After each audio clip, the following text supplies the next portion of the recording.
WLBT, 3 on your side. WLBT News starts now. First, severe weather, now winter weather, and 3 is on your side on the air and on the ground. Our team coverage starts right here this morning with First Alert meteorologist Julia Wyden, who's keeping us up to the minute on what's headed our way. Julia. I want to talk to you about what is going on right at this moment. We do have that transition occurring from rain to snow right now, and you can see that a lot of color on this map, but I've got to point out these are mostly light showers and not causing much of an impact, even though some of them are falling in frozen form. First, I want to take you down to Hinds, Rankin and Madison County, where you're seeing a mix of green and pink on your screen. This is indicating to me that we might get some wet snowflakes that could fall, but they're not going to stick to the ground because the temperatures are well above freezing. Now, if you're going to be traveling up Highway 51, maybe up towards Sharpsburg, that's where we have that transition occurring from rain over to snow. So in Oaks along Highway 51, dealing with snow there. Same for Pickens, and in Italic County near Kosciuszko area, that is again where we are dealing with some light snow showers. But looking at the temperature map, you don't see anywhere here that is at or below 32 degrees. Everyone's above it, so no one dealing with accumulation. Want to point out to you, temperatures feeling more like 20s thanks to a wind chill factor. You need to bundle up before you head on out the door. We'll talk more about the forecast in a few. Julie, all this wet weather means slick roads. We're keeping a close eye on traffic this morning here in the metro. This is a live look at Interstate 55 at Highway 463 in Madison, where the roads are wet but not frozen. And that's key here. The closest to the metro area where freezing is reported on the roads, where icing is reported, is in Washington County. That could change as the morning progresses and the temperatures drop. But so far, roads in the immediate metro area are just wet. And we'll let you know, of course, if that changes. But as Julia mentioned, how far north you are this morning could have a lot to do with how bad your weather is. Our Jewel Hillary is on the ground up in Yazoo City with an update on how conditions are looking there. Good morning, Jewel.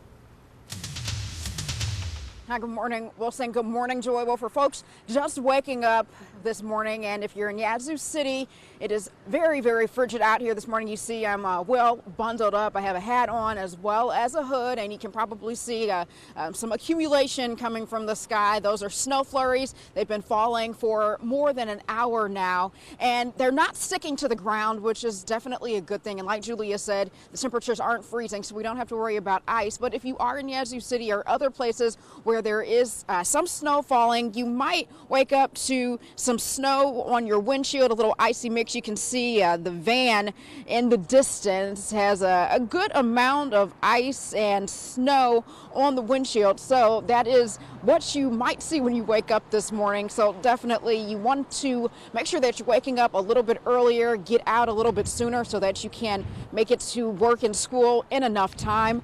Also, of course, make sure that those windshield wipers are working well and that you have windshield wiper fluid so that you can get that slushy mix off of your windshield. Additionally, when you're driving out there, take it easy. Keep a good distance between yourself and the vehicle in front of you so that you don't have any accidents. We will definitely keep you updated on the latest weather conditions up here in Yazoo City for the remainder of the morning. You can also check out our Facebook page as well as our First Alert weather app. I'm also tweeting Jewel WLBT. For now, live in Yazoo City, I'm Jewel Hillary, 3 on your side.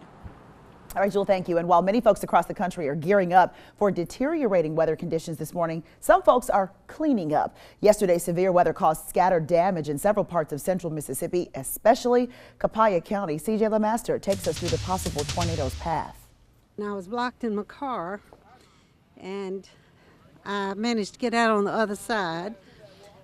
But I was well, you know, I'm still alive. For Wesson resident Jerry Bland, it was all over in a terrifying instant. The wind started just really blowing hard and things started flying through the air and it was horrible.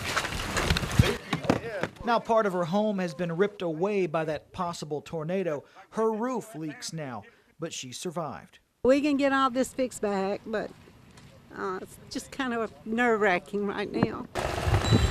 A few houses down from Bland lives Travis Walker. Here he shows us what the storm did to his newly remodeled home. In a matter of just seconds, it was over. In several areas, Walker's ceiling looks ready to cave in, but for now, it's all holding.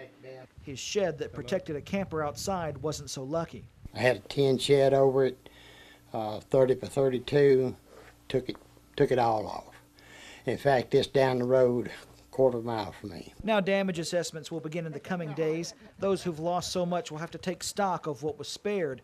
but they're thankful they made it out safely. I was thinking, God, please don't let it kill me. That's what I was thinking, and he didn't. In Wesson, CJ LeMaster, 3 on your side. And take a look at this video of damage in Lamar County. As you can see, severe weather left some homes missing parts of their roof. Other homes were destroyed. Downed trees and broken power poles continue to block portions of some roads. No injuries have been reported. 5 after 6 now. It's 36 degrees in Jackson. We have traffic and weather together. Let's take a live look outside right now. I-55 at Lakeland Drive. And again, same story all morning long. Wet roads, but the good news is no ice out there in the immediate Jackson area, and that is good news as you head on out the door, but you still want to be careful and give yourself some extra time as you make your way out the door. And of course, Julia is confirming if someone said snow. Yeah, we talked about it through a lot this week, and I want to confirm to you that there are some snow showers happening right now, but here's the deal.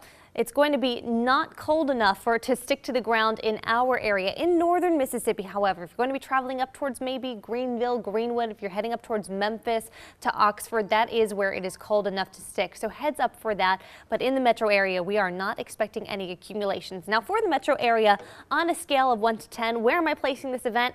Only a 2. For me, that is enough that you snap a photo of the flurries, you put it on Facebook, but it's not expected to impact any of your travel around the immediate metro other than providing wet roads. Again, wet roads, not frozen roads. We're going to focus in on First Alert Doppler radar. I'll show you where the rain is changing over to snow right now and what you can expect in terms of our cold temperatures that we'll have throughout the day today. That's in a few minutes.